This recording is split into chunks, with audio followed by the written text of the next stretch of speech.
Good Morning Business, le débat. Il n'y a pas un sujet dont on parle le plus que la réforme des retraites en ce moment. Le problème, c'est qu'on est parti sur des chiffres du corps, et ces chiffres seraient peut-être à revoir, Nicolas Dose. Il y a effectivement il y a un fait d'actualité réel là, parce qu'on a un acteur qui est là pour chiffrer la réalité des comptes de la retraite. Et qu'est-ce qu'a fait François Bayrou dans son discours de politique générale? Il s'est tourné vers la Cour des comptes. Mais vous allez voir, ça c'est la fin de l'histoire. Le début de l'histoire, c'est une thèse qui est défendue depuis des années par un ancien inspecteur des finances, un haut fonctionnaire qui s'appelle Jean-Pascal Beaufret. Et cette thèse, là où c'est intéressant, c'est qu'elle a totalement convaincu François Bayrou. Mais totalement, depuis 2022. Et François Bayrou, il est aujourd'hui Premier ministre. La thèse est de dire que il y a un énorme déficit du système des fonctionnaires, et que donc l'État, qui est un État employeur aussi, il surcotise massivement. Donc il cotise au-delà de 85% pour combler le trou de la retraite des fonctionnaires, là où l'employeur du privé cotise à 28%. Et donc la thèse de ce haut fonctionnaire, qui a donc convaincu François Bayrou, c'est de dire, oui, cette surcotisation monumentale, qui n'est pas logique, qui n'est pas normale, qui n'est pas saine quand on voit ce que paye l'employeur du privé, ça fait 35 milliards. 35 milliards qui devraient apparaître dans la case déficit et qui n'apparaissent pas dans la case déficit. Voilà à peu près, à gros traits, la thèse qui est défendue par ce haut fonctionnaire. Alors on est bien d'accord, hein, à l'arrivée, c'est de la tuyauterie. Ça ne change rien aux comptes globaux de la nation, ça ne changera rien au déficit public de la France. C'est de la tuyauterie. Et alors le corps a répondu officiellement dans une note le 10 janvier, en disant, écoutez, nous on applique stricto sensu les normes comptables qui sont inscrites dans les lois de finances et lois de finances de la sécurité sociale. Et la thèse défendue par Gilles Berset, le président du corps, est de dire que oui, effectivement, l'État employeur qui surcotise, ça existe, mais c'est pour de bonnes raisons. C'est parce qu'il surcotise, parce que justement, la masse salariale de la fonction publique a été particulièrement bien gérée en termes de restrictions de recrutement et en termes de restrictions salariales après des années de gel de points d'indice. Et alors tout d'un coup arrive là-dessus François Bayrou, encore une fois convaincu par la thèse de la première, totalement, qui dit, le corps globalement dégage. Toi, la Cour des comptes, c'est toi qui vas chiffrer. Et Pierre Moscovici a dit, on va essayer d'avoir les vrais chiffres. Excusez-moi, mais le premier président de la Cour des comptes qui dit, on va essayer d'avoir les vrais chiffres, c'est un acte de défiance vis-à-vis du corps qui est monumental. Ça veut dire que ce que nous dit le corps, ça va pas. Ouais. Et donc, ça va être intéressant de voir comment cette histoire de tuyauterie, encore une fois, va se gérer entre la Cour des comptes et le corps. Il y a une vraie bataille du chiffrage qui est lancée. Et aujourd'hui commence le conclave, d'ailleurs.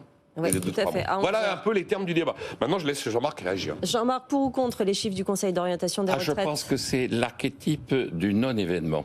Je pense que c'est l'archétype de la... Vous savez, quand il y a sur la forme, vous savez, deux citations assez célèbres.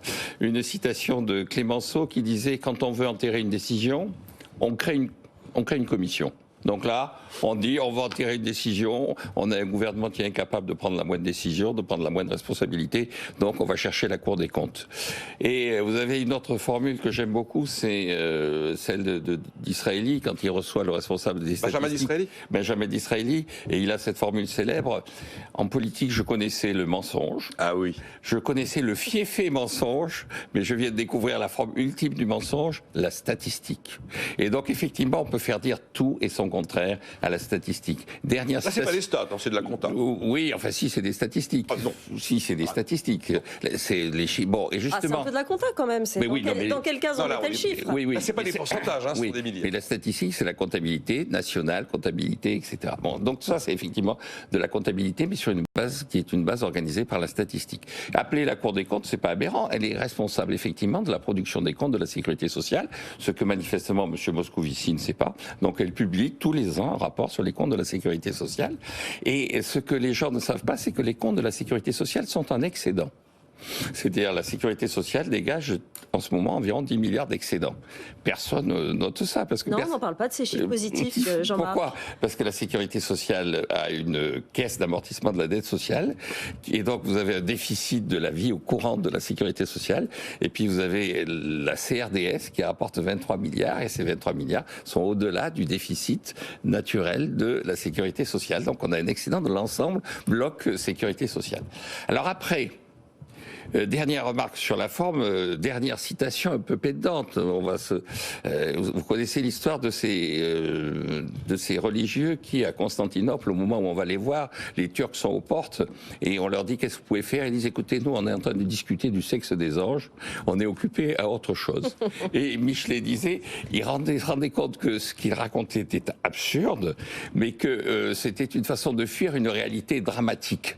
Je pense que nos dirigeants dans ce genre d'opération sont dans une situation absurde et ils ne réalisent pas que la situation est dramatique. Ouais. Alors juste un chiffre, hein, la retraite, d'après les comptes de l'INSEE, parce qu'on a les chiffres, en 2023 c'était 363 milliards d'euros, 15% du PIB, et le véritable enjeu c'est pas de savoir, comme le disait Nicolas, où sont les tuyaux, le véritable enjeu c'est est-ce que le pays peut, compte tenu de la production qu'il réalise, consacrer 363 milliards d'euros à payer à des retraités. Et de toute Merci, façon, peu importe les explications, les retraites des fonctionnaires, il faut les payer. Oui, il faut les payer. Peu importe le tuyau, il faut les payer. Mais Voilà. Pierre Moscovici a réussi à énerver Jean-Marc Daniel dès 7h Ouais, du mais matin. ça fait commencer cette histoire, vous allez voir.